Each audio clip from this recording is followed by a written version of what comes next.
에웃이 죽으니 이스라엘 자손이 또 여호와의 목전에 악을 행하매 여호와께서 하솔에서 통치하는 가나안 왕 야빈의 손에 그들을 파셨으니 그의 군대 장관은 하로셋 학고임에 거주하는 시스라요. 야빈 왕은 철병거 900대가 있어 20년 동안 이스라엘 자손을 심히 학대했으므로 이스라엘 자손이 여호와께 부르짖었더라. 그때 아피도세 아내 여선지자 드보라가 이스라엘의 사사가 되었는데 그는 에브라임 산지 라마와 베델 사이 드보라의 종려나무 아래에 거주하였고 이스라엘 자손은 그에게 나아가 재판을 받더라. 드보라가 사람을 보내어 아비노함의 아들 바락을 납달리 게데스에서 불러다가 그들에게 이르되 이스라엘의 하나님 여호와께서 이같이 명령하지 아니하셨느냐? 너는 납달리 자손과 스불론 자손 10,000명을 거느리고 다볼산으로 가라. 내가 야빈의 군대 장관 시스라와 그의 병거들과 그의 무리를 기손강으로 이끌어 내게 이르게 하고 그를 내 손에 넘겨주리라 하셨느니라. 바락이 그에게 이르되 만일 당신이 나와 함께 가면 내가 가려니와 만일 당신이 나와 함께 가지 아니하면 나도 가지 아니하겠노라 하니 이르되 내가 반드시 너와 함께 가리라. 그러나 내가 이번에는 가는 길에서는 영광을 얻지 못하리니 이는 여호와께서 시스라를 여인의 손에 파실 것임이니라 하고 드보라가 일어나 바락과 함께 게데스로 가니라. 다 같이요. 바락이 스불론과 납달리를 게데스로 부르니 10,000명이 그를 따라 올라가고 드보라도 그와 함께 올라가니라. 아멘. 기도합시다. 할렐루야. 주님 감사합니다. 오늘 거룩한 주님의 날에 하나님 앞에 모여 경배하며 찬양하며 하나님께 우리의 마음을 기울여 기도하며 하나님의 은혜를 사모합니다. 오늘 이 시간 하나님을 예배하는 주의 백성들에게 하나님 생명과 진리의 말씀을 허락하여 주옵소서. 그래서 하나님, 우리가 세상에 물들어 있고 세상에 휩쓸려 있고 우리의 생각에 아버지 하나님 우리가 기울어져 있던 우리의 영과 혼과 육이 다시 한번 생명과 진리의 말씀을 공급받아 하나님의 사람으로 온전히 변화되는 복된 시간 누리게 도와 주옵소서. 오늘도 하나님의 말씀이 선포될 때 아버지 우리를 거듭나게 하시고 하나님의 사람으로 반드시 서서 아버지 하나님의 뜻을 온전히 이루는 귀한 은총이 이 말씀 선포 가운데 이루어지게 축복하여 주옵소서. 온전히 주님의 말씀과 성령께 의지를 드리며 감사합니다. 예수님 이름으로 축복하며 기도합니다. 아멘. 할렐루야. 아멘.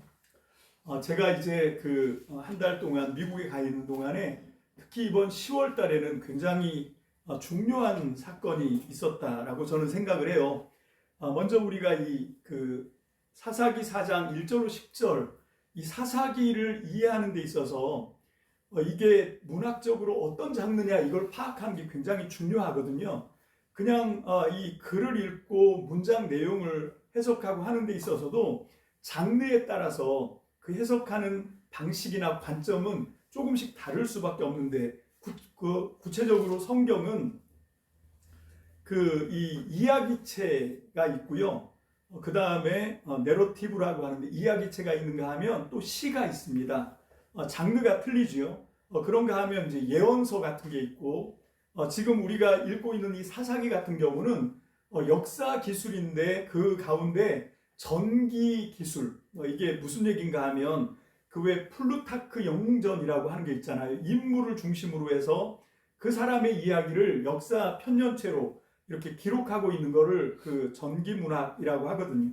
지금 우리가 읽고 있는 이 사사기는 그런 식으로 이야기가 풀려져 나갑니다. 그래서 우리는 지금 사사들 가운데 첫 번째 사사인 온니엘, 그 다음에 왼손잡이 사사 에훗, 그리고 그 사이에 삼갈이라고 하는 소모는 막대기로 이 블레셋을 물리친 이런 삼갈 사사 이야기, 삼갈은 되게 짧게 치고 나가죠. 그리고 나서 이제 4장에 들어가니까 드보라라고 하는 사사의 이야기가 쭉 펼쳐지고 있어요. 그런데 가장 길게 나옵니다. 현재까지 우리가 봤던 것 중에는.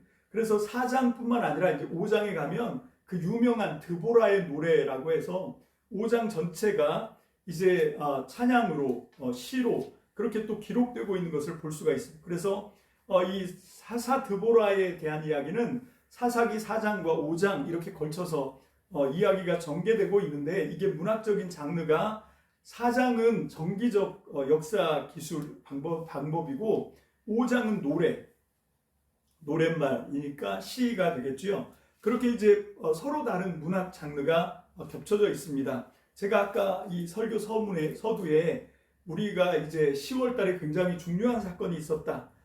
저는 이게 우리 국가적인 경사일 뿐만 아니라 정말 세계적인 우리 민족을 드러내고 자랑할 만한 쾌거라고 생각하는데, 그게 뭔가 하면 그 소설가 한강 씨가 노벨 문학상을 수상한 거지.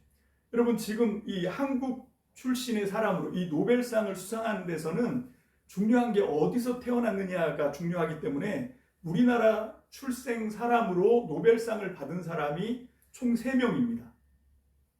여러분들 아마 2명만 생각할 건데 1명이 더 있어요. 물론 그 사람은 이제 국적이 우리나라 사람이 아니지만 태어나기를 부산에서 태어나셔가지고 그 오슬로에 있는 그 노벨상 그 기록에 의하면 그 사람이 제일 먼저 노벨상을 받은 노벨 화학상을 수상했더라고요. 제이 피터슨이라고 하는 사람이 있는데 우리는 뭐 알지도 못하죠. 우리랑 별 상관도 없고. 그런데 그 노벨상을 수상하는 사람들의 원칙이 뭐냐면 출신, 성분, 뭐 인종 이런 거 가리지 말고 공평하게 줘라라고 하는 노벨의 유언을 따라서 중요한 건 그 사람의 현재 국적이 아니라 출생지를 기준으로 했기 때문에 우리나라 부산에서 태어나서 한국 쪽으로 이렇게 해서 이 노벨상 수상자가 3명 이렇게 돼 있더라고요. 뭐 중요하지 않고 2000년도에 김대중 대통령이 현역 대통령으로 재임하고 있을 때 노벨 평화상을 타죠.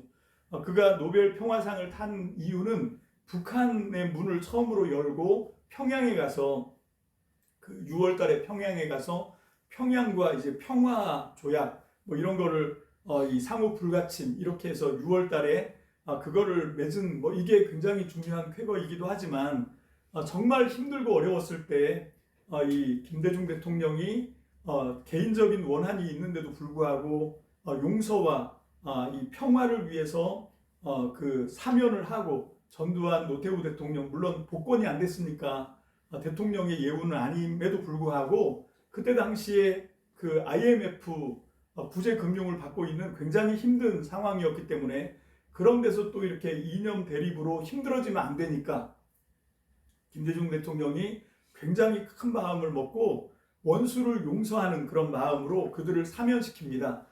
이 김영삼 대통령이 그 직전 대통령인데 이 그 5.18 청문회라고 한 걸 열어서 국가 내란죄, 내란 음모죄 이렇게 해갖고 사형을 선도했거든요. 그래서 전두환 노태우가 이 그 대통령 직위에서 이제 파면이 되고 물론 전직 대통령이지만 그렇게 되고 사형수로 이 감방에 있었는데 그거를 사면시켜주고 복권은 물론 안 됐음에도 불구하고 서로 이렇게 화합하는 차원에서 무슨 문제가 생기면 아주 많이 8번인가 9번인가를 청와대로 대통령 전직 대통령 자격으로 청와대로 이렇게 불러서 그 서열순으로 해서 전두환 대통령이 가장 상석에 앉고 그 다음에 노태우 그리고 그 다음에 김영삼 대통령 이렇게 이제 전직 대통령을 그때는 4명이나 됐으니까 그렇게 모아서 함께 이제 그 어려운 이 IMF 당시에 국가의 문제를 어떻게 해결할 건지에 대해서 같이 허심탄회하게 이야기하고 이제 그런 게 있었거든요.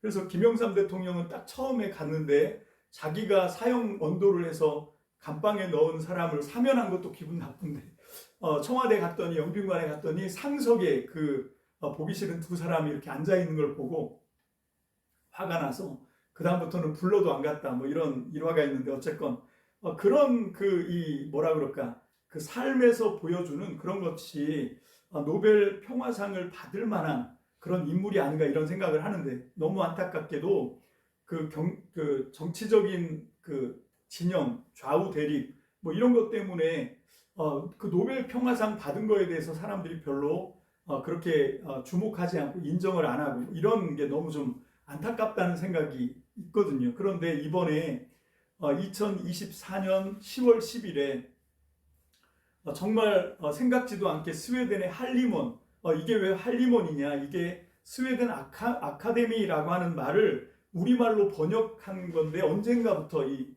오슬로에 있는 노벨상 선정 기관 아카데미를 우리는 할리몬이라고 번역해서 그렇게 이제 언론에서 쓰고 있기 때문에 그렇게 번역이 돼서 사용되는데, 어쨌건 거기서 이제 우리 한강 작가를 노벨 문학상으로 선정을 합니다. 그런데 중요한 건 그 선정한 이유라고 저는 생각을 해요. 그 노벨상을 선정할 수밖에 없는, 문학상을 받아야 되는 그 이유가 뭔가 하면, 한강 작가의 모든 작품들이 역사적 트라우마에 맞서는 그녀의 강렬한 시적 산문, 이게 한강 작가를 노벨상에 선정하는 이유라는 거예요. 여러분, 여기 이 한강이라고 하는 사람은 처음에 시로 작가에 등단을 합니다. 그런데 그녀의 시를 어떤 평론가가 이렇게 표현하는 걸 제가 들었어요. 그의 시는 피 흘리는 처절한 언어로 만들어진 작품이다, 뭐 이렇게 얘기를 하더라고요. 그리고 이제 그가 피 흘리는, 그 한강 작가가 피 흘리는 이유는 5월 항쟁, 80년 5월 항쟁 때문에 그렇다라고 하는 거, 이건 뭐 누구나 다 아는 거지요.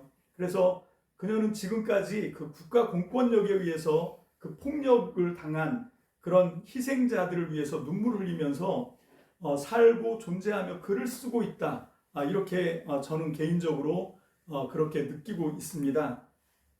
자, 뭐 오늘 본문 말씀하고 왜 이게 연관이 되는가? 오늘 저는 본문 말씀 가운데 특별히 4절, 오늘 본문 4장 4절에 어떤 말씀이 있냐면, 그때의 랍비돗의 아내 여선지자 드보라가 이스라엘의 사사가 되었다, 이렇게 되어 있어요. 여러분, 여기서 우리가 주목해 봐야 되는 건 뭔가 하면, 지난 시간에 우리가 물론 지난 시간에는 다른 본문을 갖고 2시간을 보냈지만, 그러니까 2주 전, 세 번째 전주에 우리가 그 사사기를 다루면서 마지막으로 다뤘던 사사가 에훗이잖아요. 그 에훗 사사에게 특징 지워져서 성경이 에훗을 부를 때 뭐라고 불렀습니까? 왼손잡이 사사 에훗, 이렇게 불렀단 말이에요. 여러분, 그렇게 이 어떤 그 사사 앞에 붙여진 어떤 닉네임 같은 게 있는데, 오늘 4절의 본문에 보니까 이 드보라 사사 앞에 붙여진 별칭이 뭔가 하면 2가지인데, 하나는 여자라고 하는 것과 또 하나는 선지자라고 하는 거예요. 여러분, 이거 굉장히 특이한 겁니다. 어떤 게 특이하냐면, 여러분, 뭐 지금은 시대가 많이 바뀌었지만, 여러분, 지금으로부터 이게 시간이 한 4,000년 전 역사거든요. 여러분, 3,500년 전 역사에 지금 이 사사기 시대가 펼쳐지는데, 지금부터 3,500년 전에는 여자가 사사가 된다는 게 이게 보통 일이 아닌 거예요. 아주 특별한 일입니다. 지난 시간에 우리가 왼손잡이가 사사가 된 것도 굉장히 특별한 이야기라고 말씀을 드렸어요. 근데 여기 지금 이제 드디어 여자가 사사가 되는 그런 이야기가 이 드보라의 이야기를 통해서 펼쳐지고 있는 거거든요. 근데 저는 이것보다 더 특별하게 우리가 주목해야 되는 게 뭐냐면, 여자가 사사가 됐다라고 하는 것보다 더 우리가 주목해야 되는 게 선지자가 사사로 불렸다라고 하는 거예요. 여러분, 아직 이 예언자, 선지자는 아직 본격적으로 등장하기 전입니다. 여러분, 혹시 그 예언자, 선지자가 그 이스라엘의 역사 속에 본격적으로 등장하는 게 누구부터 시작되죠? 여러분, 열왕기에 나와 있는, 열왕기상 17장에 나와 있는 그 누굽니까? 엘리사요. 엘리사, 엘리야. 그러면서 그때부터 그 이스라엘 그 왕정 역사 속에서 사사가 아니라 선지자들, 예언자들이 등장하거든요. 그러니까 그거가 아직 있기도 전인데, 왜 그러면 이 드보라를 사사라고 불러야 될 거 아니에요? 여사사, 드보라, 이렇게 불러야 될 것 같은데, 왜 성경은 여선지자라고 하는 걸 부르고 있냐는 거예요. 오늘 말씀의 핵심은 여기 있습니다. 이 드보라라고 하는 사사가 여러분, 성경을 통해서 뭐라고 평가되고 있냐면 선지자, 예언자라고 평가되고 있다는 거예요. 여러분, 성경이 말하는 선지자, 예언자를 한마디로 정의하면 뭐냐? 그게 뭔가 하면 하나님하고 정념이 통하는 사람. 이게 예언자 선지자의 가장 중요한 핵심, 아주 중요한 골자입니다. 여러분, 어떻게 하나님이 누구를 선지자라고 한 시대를 통해서 쓰고 있냐면 하나님하고 마음이 통해야 돼요. 하나님하고 정념이 통해야 됩니다. 여러분, 그게 뭐냐면 하나님하고 같은 생각, 같은 느낌, 같은 마음을 가져야 된다는 거예요. 여러분, 이 다른 사람과 내가 공감한다는 게 뭡니까? 만약에 예를 들어서 여기 아파하는 사람이 있어요. 네가 아프냐? 나는 네가 아프다는 걸 안다. 이건 공감이 아니에요.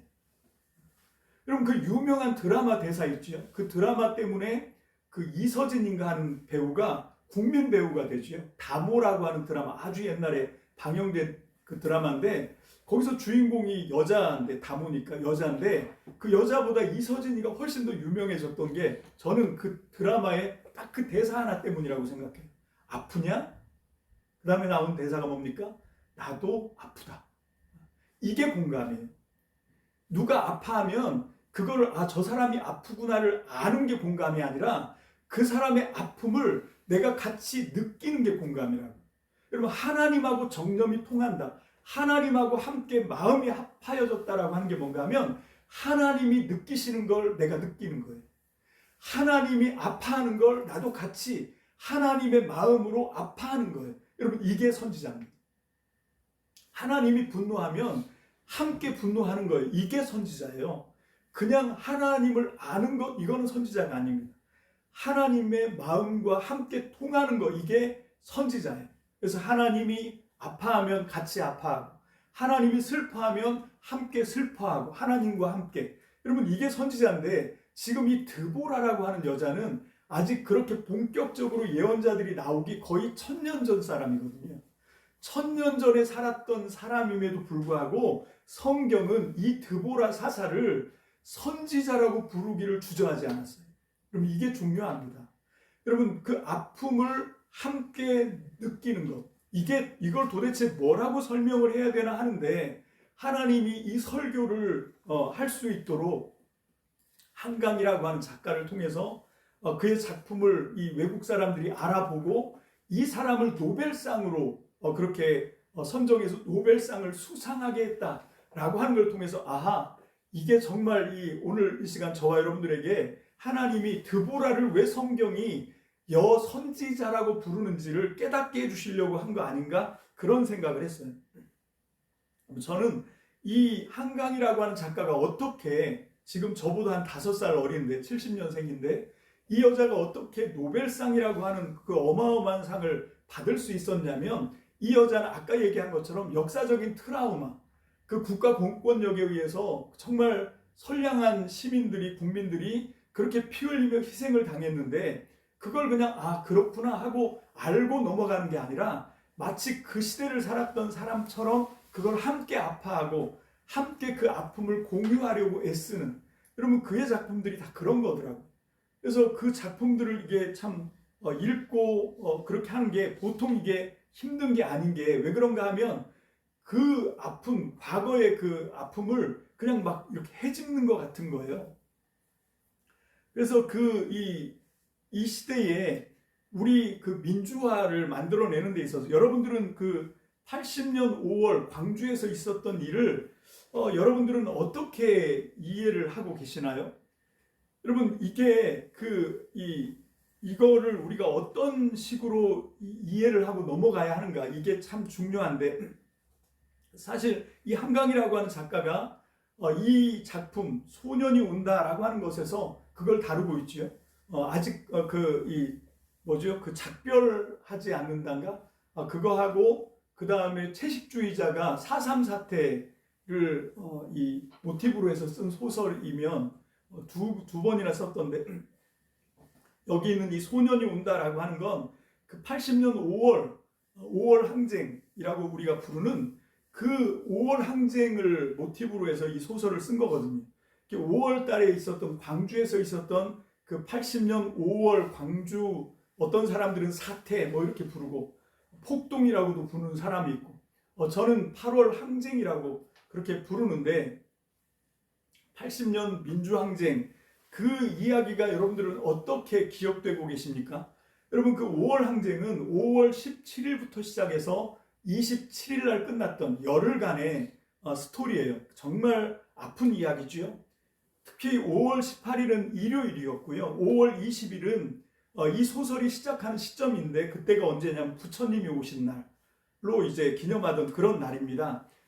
그때는 어떤 상황이었냐면 박정희 정권 때부터 발휘되었던 계엄령이 신군부가 들어오고 나서도 계엄령 해제가 안 되고 쭉 이어지고 있었던 그런 상황이었어요.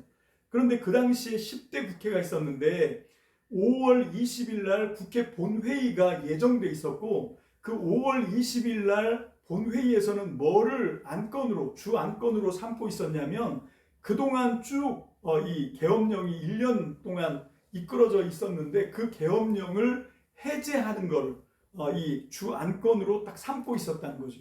근데 이 계엄령이 해제가 되면 군인들의 역할이 축소가 되고 그렇게 되면 이제 정말 쿠데타를 통해서 신군부가 정권을 잡았는데 12 사태로.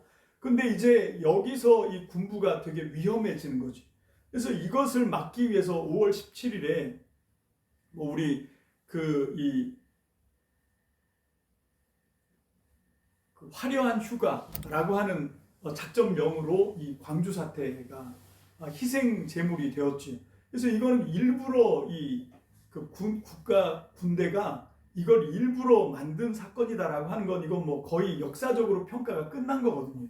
왜 그럴 수밖에 없었냐면 국회에서 이제 곧 계엄령을 해제하는 그런 수순을 밟고 있었기 때문에 계엄령을 더 확대하기 위한 그래서 이제 더 확실하게 대통령이 되기 위한 그런 발판으로 이 광주를 정말 잔인하게 군홧발로 짓밟은 그게 우리 80년 5월의 역사 이야기거든요. 근데 이게 보통 우리가 아픈 역사가 아니니까 이것들을 똑바로 쳐다보기가 참 많이 힘든데 그래서 이런 아주 정말 힘든 그런 이야기를 지금 이 광주 사태를 소년이 온다라고 하는 작품이 쓰고 있고 다행히 그걸 외국 사람들조차도 그런 것에 대한 이 작품성을 알아보고 이 노벨상으로 수상하는 그런 영광이 있었죠. 여러분 이 작가도 그런 얘기를 해요. 자기는 한 1년 6개월쯤 이 소년이 온다라고 하는 작품을 썼는데 쓰면서 1년 6개월 내내 하루도 거르지 않고 울면서 이걸 썼다. 그럼에도 불구하고 자기가 쓸 수밖에 없었던 건 죽은 자들을 그에 걸맞게 애도하고 잘 보내주지 않으면 죽은 자들은 살아나고 산 자들은 죽은 자로 지낼 수밖에 없다는 거예요. 그래서 그거를 막기 위해서 자기는 이걸 썼는데 쓰면서 일부를 쓰고 난 뒤에 이제 2부를 써야 되는데 이건 도저히 못 쓰겠다라고 생각하고 포기하려고 했었대요. 포기하려고 하는데 그때 이제 자료 하나를 발견하는데 그게 뭔가 하면 그 5월 27일 새벽에 이제 도청을 수비하고 있는 그 시민들을 진압하기 위해서 이 공수부대 진압부대가 이제 쳐들어오는데 공격을 하는데 그 새벽에 이제 희생을 당한 희생자 중에 야학 교사가 있었다고 그래요. 박형준이라고 하는 그 야학 선생님인데 이 야학 교사가 마지막으로 쓴 일기장을 발견해냈다고 합니다. 그 일기장에는 뭐라고 쓰여 있었냐면 하나님은 왜 저에게 양심이라는 걸 주셔서 이 양심이 이토록 나를 아프게 찌릅니까? 나도 살고 싶은데 이렇게 써 있더라는 거죠.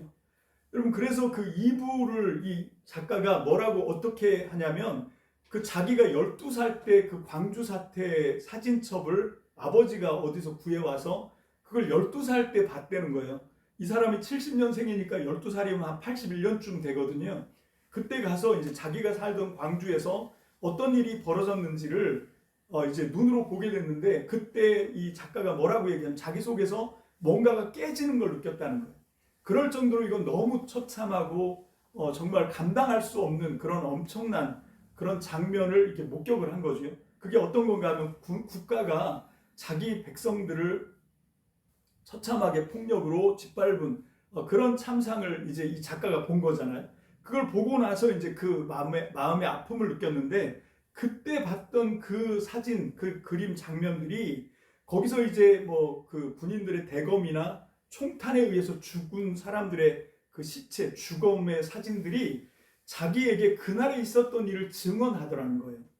그런데 그것보다 훨씬 더 많은 사람들이 그렇게 지금 여기 있는 사람들은 사진으로나마 자기가 당했던 그 아픔을 이렇게 대신 외치고 있는데 그거보다 훨씬 더 많은 사람들의 희생은 묻혀버렸잖아요.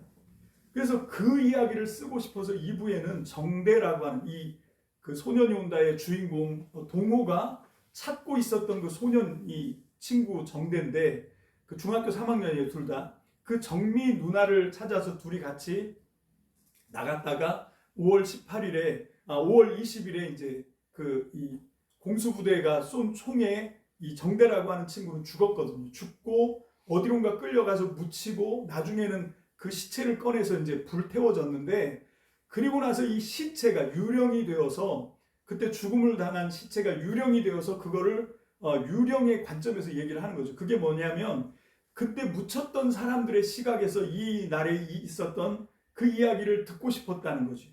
근데 그 2부를 쓸 때가 제일 힘들었대요. 얼마나 힘들었냐면 2-3줄밖에 못 쓰고 1시간을 울고 1시간을 멍하게 보내고 그렇게 하면서 정말 힘들게 이 2부라고 하는 걸 끝까지 그래도 이제 써야 됐는데 그렇게 쓸 수밖에 없던 이유가 뭔가 하면 이 소설의 에필로그에서 그가 그런 말을 합니다. 한강이 무슨 얘기를 하냐면 내가 왜 이렇게 몸부림을 치면서 이렇게 쓸 수밖에 없었냐면 짐승이 되지 않기 위해서 그렇다는 거예요. 여러분 이 소설에서는 질문들을 해요. 그 질문들이 이 소설을 끌고 가는데 일부에서 이 동호라고 하는 이건 이제 너라고 불리는데 이 6부가 있고 에필로그까지 해서 이제 7개의 장르로 이 소설이 돼 있거든요. 근데 거기에 보면 질문들이 이제 쭉 끌고 가는데 첫 번째 나온 질문이 뭡니까? 그게 뭐냐면 왜 군인들에 의해서 희생당한 사람들을 입관할 때 하나같이 그 관을 태극기로 감싸고 그리고 애국가를 불러주는지 이 동호라고 하는 중학교 3학년 15살짜리 소녀는 이해가 안 되는 거예요. 군인들에 의해서 희생됐는데 국가가 지금 짓밟았는데 왜 태극기로 관을 감싸고 왜 애국가를 부르냐고 그런 질문을 소설에서 던지거든요. 그리고 그 소설은 뭐라고 답하냐면 자기 나라 국민을 죽이는 건 군인이 아니라는 거예요. 자기 나라 국민과 재산을 지키는 게 군인이지 자기 나라 국민들, 시민들을 무참히 짓밟고 죽이고 폭력을 행사하는 건 국가도 아니고 이미 군인도 아니다 라고 하는 걸 답을 주고 있거든요. 그리고 두 번째로 이제 질문하는 게 뭔가 하면 이제 21일, 22일 지나서 이제 진학군이 쳐들어온다 라고 하는 위험이 점점 이제 목전으로 다가올 때 그때 그 안에 있었던 사람들이 이제 두 패로 갈라져요. 여기를 피해야 된다는 사람들이 대다수가 있었고 끝까지 여기를 지켜야 된다는 사람들이 있었어요. 동호도 똑같은 의문을 합니다. 뭐냐면 진학군이 오면 다 죽는다는데 그러면 다 함께 도청을 비우고 피하면 되는 거 아닌가 이런 생각을 해요. 근데 이 소설에서는 뭐라고 답하냐면 만약에 그렇게 도망치게 되면 그동안 그 이 10일 가까이 그렇게 처참하게 짓밟히고 고통당한 그 아픔, 고통, 희생 그리고 그와 함께 그 광주 시민들의 존엄성도 다 역사 속에 묻히게 되기 때문에 그래서 비록 죽더라도 그 자리를 피할 수 없다는 거죠. 이게 소설이 주는 답입니다. 그래서 그때 이제 자유롭게 선택하게 하거든요. 피할 사람은 피하고 지킬 사람은 지키고. 그런데 이 동호라고 하는 친구는 죄책감에 의해서 끝까지 그 자리를 벗어나지 못하고 함께 시체를 닦고 정말 처참한 그 자리를 지키고 있었던 그 수피아 여고 3학년 김은숙이라고 하는 사람은 그 자리를 피하거든요. 마지막 새벽에 그 도청에서 이제 도망을 쳐 나와요. 그래서 살아남았는데 그게 이제 4부에 보면 그 여자가 나오는데 3부에서 7번 뺨을 맞으면서 이제 그때 일을 떠올리면서 이 여자는 그날 이후로 화장도 하지 않고 이 여자의 소원은 빨리 늙고 죽는 걸 바라는 거죠. 왜냐하면 그날 자기가 그 자리를 벗어났다는 거에 대한 그런 죄책감을 느끼는 거예요. 정말 정작 죄책감을 느껴야 되는 사람들은 전혀 그런 걸 느끼지 않고 오히려 그런 희생들을 비우는 것처럼 그렇게 살고 있는데 아니면 저와 여러분들처럼 그런 일이 정말 우리 주변에 같이 살고 있는 이 역사 속에서 일어났던가 알지도 못하고 그렇게 지나가고 있는데, 정작 희생당한 사람들은 그때 그 일을 트라우마로 안고 있는 거지요. 그래서 막 힘들어하고 괴로워하고 그런 삶을 살아가는 이야기들이 이 소설을 통해서 이제 쭉 펼쳐지고 있습니다. 여러분, 이걸 왜 이렇게 제가 그 스포일러 하는 것처럼 이렇게 설명을 하냐면, 그것에서 외면하지 않고 그걸 지켜내는 것이 하나님과 함께 마음을 같이 하는, 그러니까 하나님이 이 시대에 우리를 선지자로 쓰시길 원하거든요. 그래서 이 소설을 끝까지 괴롭지만 이 한강이라는 작가가 쓰면서 에필로그에 쓰는 이유가 뭐냐면, 내가 인간의 인간됨을 지키기 위해서 거창한 무언가를 던지는 게 아니라 적어도 인간으로 태어나서 짐승으로 떨어지지 않기 위해서, 최소한 짐승이 되지 않기 위해서 우리가 해야 되는 건 뭐냐, 내가 짐승으로 전락하지 않기 위해서 내가 끝까지 놓치지 말아야 되는 게 뭐냐를 고민했다는 거예요. 여러분, 그 질문이 마지막쯤에 또 한 가지가 나와요. 뭐냐면, 똑같이 그 시민들을 무참히 학살하고 이 공권력의 명령을 받고 이제 발포도 하고 칼로 이렇게 난자를 하고 이렇게 하는 군인들이 있는데 두 부류더라는 거예요.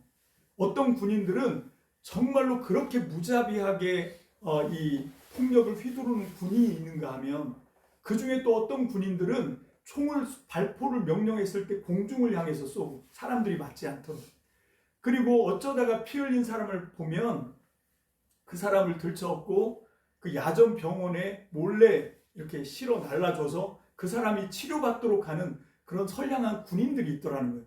똑같은 시간, 똑같은 이 명령을 받고 똑같은 교육을 받았는데 왜 누구는 정말 악마처럼 변하고 왜 누구는 그렇게 선량하게 됐냐는 거예요. 이게 이 작가의 질문이었어요. 이 작가가 품고 있는 의문이었죠. 왜 어떤 인간은 마치 기다렸다는 듯이 폭력을 행사하면서 악마가 되는데, 왜 누구는 이 똑같은 상황에서도 자기의 인간성을 지키려고 저렇게 몸부림을 치는가 하는 거죠.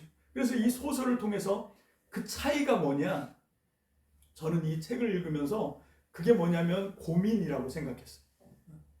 그러니까 스스로 자기를 돌아보면서 고민하지 않으면 우리도 똑같이 세류에 휩쓸려서 악마가 되거나, 아니면 그거보다 훨씬 더 잔인하게 아파하는 사람들을 잃어버리고 방관하거나, 둘 중에 하나라고 생각하는 거죠. 그러면 그런 사람들은 절대로 하나님과 마음이 통하는 사람이 아니에요. 여러분, 저는 우리 교회라고 하는, 저와 여러분들의 성도라고 하는 정체성이 뭔가, 우리는 이제는 그 갈라디아서 2장 20절의 말씀처럼 내가 사는 게 아니에요. 나는 죽고 내 안에 그리스도가 살아나신 거거든요. 저는 성경에 나와 있는 모든 선지자들 중에 누가 가장 뛰어난 선지자라고 저는 확신하냐면 예수 그리스도라고 생각합니다. 예수님이 가장 훌륭한 선지자고요. 예수님이 가장 위대한 제사장이고요. 예수님이 가장 위대한 하나님의 사람입니다. 그분은 참 신이고 참 인간이잖아요. 그분을 능가하는 선지자는 없거든요. 근데 여기 지금 20년 동안 가나안 민족, 그 중에 하솔이라고 하는 아주 강력한 북부 지역을 통치하고 있었던 그 하솔에 의해서 이 이스라엘 자손들이 20년 동안 짓밟혔었거든요. 근데 그 참상을, 그 아픔을, 그 고통을 이 드보라라고 하는 사람이 우리처럼 방관하거나 외면하거나 잊어버리거나 그랬으면 이 사람은 선지자가 될 수 없지. 저는 이 여자가 4절에 이 랍비돗의 아내가 여선지자였다라고 하는 그 한 단어가, 저는 이 20년 동안 이 하솔에 의해서 짓밟히는 하나님의 백성 이스라엘 자손들의 그 아픔과 고통과 그 역사를 외면하지 않았기 때문에, 저는 이 랍비돗의 아내 드보라를 하나님이 사사라고 말하기 전에 선지자라고 말했다고 저는 생각해요. 저는 오늘 우리가 살고 있는 이 역사 속에, 여러분, 우리는 이 세상에 공중에 붕 떠 있는 사람이 아닙니다. 이 세상 속을 사는 사람이, 역사를 함께 뚫고 나가는 사람들입니다. 여러분, 그럴 때 우리가 어떻게 이 역사와 이 시대를 감당하는, 하나님과 마음이 통하는, 하나님과 정념이 통하는 이 시대에 정말 가장 뛰어난 선지자로 살 수 있느냐. 엘리사, 엘리야, 아니 모든 선지자를 합쳐놔도 저는 예수님에 비하면 잽이 안 된다고 생각합니다. 예수님이 가장 위대한 예언자거든요. 그래서 우리는 예수님이 우리의 머리가 된 사람들이에요. 우리 교회의 정체성은 예수 그리스도로 사는 사람입니다. 성도의 정체성은 내가 사는 것이 아니라 나는 십자가에 못 박히고 부인되고 예수의 마음으로 사는 사람이거든요. 정말로 우리가 그리스도화가 된다면, 우리가 정말 그리스도의 사람처럼 바뀐다고 한다면 우리 역시 이 시대를 똑같이 아파하고 똑같이 공감한다는 건 뭔가 하면 그 사람들이 아프구나를 머리로 아는 게 아니라 마음으로 함께 느끼고 아파하는 거라고 제가 말씀드렸어요. 여러분, 정말 이 시대의 교회, 이 시대의 성도로 우리가 이 역사 속을 살아간다고 하면 그 아파하는 사람들과 함께 아파야 됩니다. 우는 사람과 함께 울어야 됩니다. 여러분, 고통을 당하는 사람과 함께 그 고통을 짊어져야 되거든요. 여러분, 이게 저는 이 시대의 교회고 이 시대의 성도라고 생각해요. 저는 이 악법을 저지하기 위해서 27일에 모이겠다고 하는 그런 아주 열심히 하시는 분들, 여러분, 저도 똑같은 생각이 있어요. 정말 하나님의 법이 세상의 법을 좀 이렇게 장악하길 원하는 그런 마음이 있습니다. 정말 세상이 점점 악해지는 거에 대해서 너무너무 힘들고 아프고, 여러분, 저도 똑같은 공감을 해요.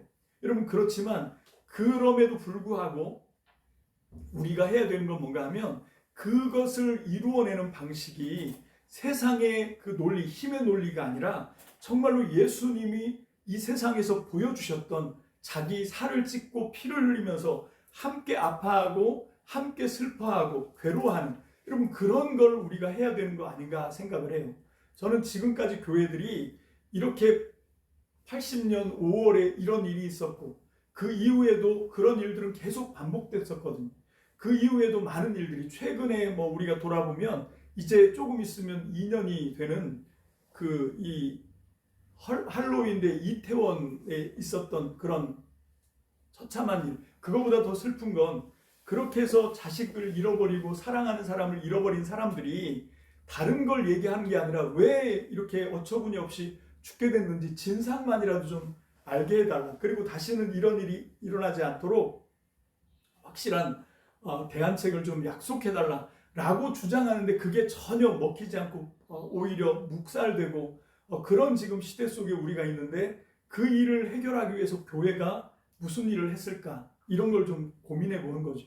그 사람들과 함께 울었나? 그 사람들과 함께 괴로워했었나? 그 전에는 세월호 이야기가 있었고, 여러분, 이런 일을 할 때는 전혀 모습을 드러내거나 소리를 내거나 하지 않았던 그런 교회가 지금에 와서 왜 이렇게 다 모여서 함께 하자고 얘기하는가, 가만히 생각해 보면 그게 결국은 자기의 이해관계랑 연결이 있는 거 아닌가, 그런 생각을 하는 거죠.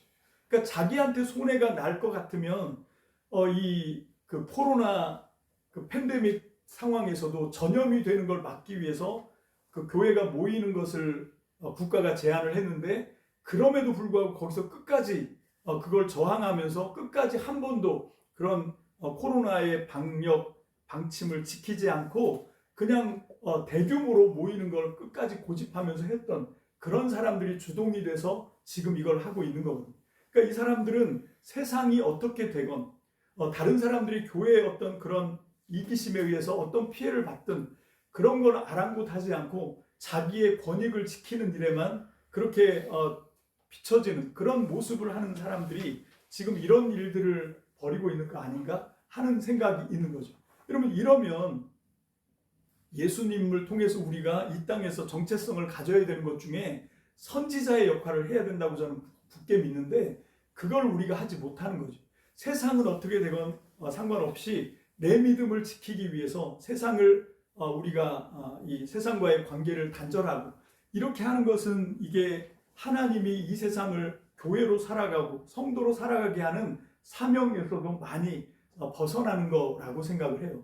그래서 저는 여기 이 랍비도세 안에 여선지자 드보라라고 하는 이 4절 한 말씀에 저는 집중을 해서 우리가 정말 이런 평가를 하나님으로부터 받을 수 있나, 이 역사를 우리가 똑같이 지나가고 있는데 저들의 아픔, 저들의 고통, 저들의 희생, 이런 것들과 우리는 얼마나 많은 거리뛰기를 하고 있는지, 얼마나 저 사람들의 아픔을 그냥 머리로는 이해한다라고 하는데 얼마나 함께 아파하고 공감하고 있는지, 우리가 이 말씀을 통해서 오늘 우리 시대를 우리가 어떤 식으로 믿음의 사람으로, 하나님의 교회로, 성도로 어떻게 우리가 이 시대에서 스탠스를 취해야 하는지, 태도와 자세를 가져야 하는지, 오늘 우리가 이 말씀을 통해서, 이 여선지자 드보라를 통해서 우리가 어떻게 할 때 하나님이 우리 교회를, 그리고 우리 성도들을 향해서 정말로 선지자다, 이 시대의 아픔을 하나님처럼 같이 공감하고,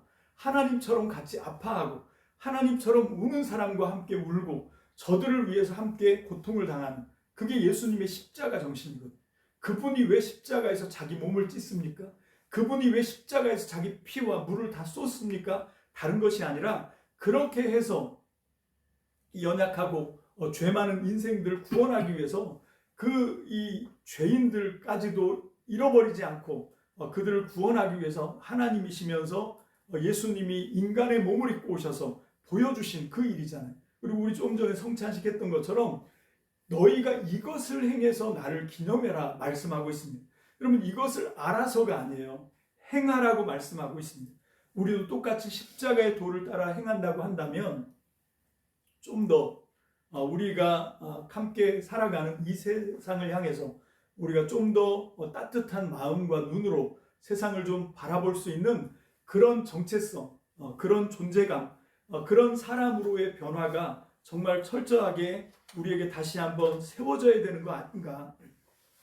우리 모두가 예수 그리스도의 몸으로 존재하는 성도고 교회고, 그렇다고 한다면 가장 온전한 선지자로 이 세상 가운데 세상과 함께 살아서 이 땅을 하나님이 다스리는 세상으로, 적어도 하나님을 알아볼 수 있는 세상으로 만드는 데 쓰임받는 저와 여러분, 우리 참믿음 교회가 되시기를 주님의 이름으로 부탁을 드립니다. 기도하겠습니다. 할렐루야. 주님 감사합니다. 이제 우리가 이 드보라 사사를 공부합니다. 하나님, 그러나 이 드보라에 대한 역사적인, 아니면 어떤 성경에서 기록하고 있는 내용들을 그저 단순히 암기하고 아는 것에 그치지 않게 하시고, 도대체 하나님은 왜 이 사사 드보라를 우리에게 알게 하시는지 그 의도를 우리가 접근하기를 원합니다. 하나님, 오늘 말씀을 통해서 이 여자 드보라가 어떻게 하나님으로부터 평가를 받는지, 거기에 특별히 선지자라고 특별히 인정받는 그 대목을 통해서 오늘 이 시대를 살아가는 저와 우리 참믿음교회 성도님들, 그리고 우리 교회의 정체성, 우리 교회의 존재감, 하나님으로부터 우리가 받아야 하는 사명의식들을 우리가 함께 질문했습니다. 하나님, 너무도 부족하고 너무도 죄스럽고 너무도 부끄럽지만 아버지 하나님, 오늘 이 말씀을 통해서 다시 한번 우리가 정말 다시 한번 새롭게 마음을 갖게 도와주시고, 이 시대를 함께 아파할 수 있도록 하나님 우리가 깨어있게 하시고 기억하게 하시고, 적어도 정말로 방관자로 그렇게 아파하는 사람들을 외면하는 짐승으로는 떨어지지 않게 하시고, 우리가 적어도 예수 그리스도와 함께 이 시대를 함께 살아가며 하나님의 구원을 온 세상에 구원의 빛을 비추는 통로가 될 수 있도록 하기 위하여 어떻게 해야 하는지를 고민하는, 그리고 기도하는, 그리고 말씀을 따라 우리가 변화하려고 몸부림치는, 정말로 이 시대를 감당하는 하나님의 사람들로 변화되게 하여 주옵소서. 감사드립니다. 예수님 이름으로 축복하며 기도합니다. 아멘. 오늘 주신 하나님의 말씀을 우리 함께 받는 시간을 갖도록 하겠습니다. 다 자리에서 일어나시고 우리 사사기 4장 1절로 10절 말씀, 오늘 우리에게 주신 하나님의 말씀으로 알고 우리가 한 목소리로 합독해서 받들어 읽습니다. 사사기 4장 1절로 10절 시작. 에훗이 죽으니 이스라엘 자손이 또 여호와의 목전에 악을 행하매 여호와께서 하솔에서 통치하는 가나안 왕 야빈의 손에 그들을 파셨으니 그의 군대 장관은 하루셋 학고임에 거주하는 시스라요.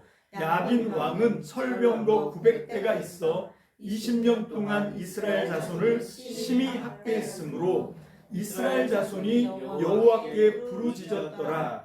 그때에 랍비두세 아내 여선지자 드보라가 이스라엘의 사사가 되었는데 그는 에브라임 산지 라마와 베델 사이 드보라의 종려나무 아래에 거주하였고 이스라엘 자손은 그에게 나아가 재판을 받더라. 드보라가 사람을 보내어 아비노함의 아들 바락을 납달리 게데스에서 불러다가 그에게 이르되 이스라엘 하나님 여호와께서 이같이 명령하지 아니하셨느냐? 너는 납달리 자손과 스불론 자손 10,000명을 거느리고 다볼산으로 가라. 내가 야빈의 군대장관 시스라와 그의 병거들과 그의 무리를 기송강으로 이끌어 내게 이르게 하고 그를 내 손에 넘겨주리라 하셨느니라. 바락이 그에게 이르되 만일 당신이 나와 함께 가면 내가 가려니와 만일 당신이 나와 함께 가지 아니하면 나도 가지 아니하겠노라 하니 이르되 내가 반드시 너와 함께 가리라. 그러나 내가 이번에 가는 길에서는 영광을 얻지 못하리니 이는 여호와께서 시스라를 여인의 손에 파실 것임이니라 하고 드보라가 일어나 바락과 함께 게데스로 가니라. 바락이 스불론과 납달리를 게데스로 부르니 10,000명이 그를 따라 올라가고 드보라도 그와 함께 올라가니라. 아멘.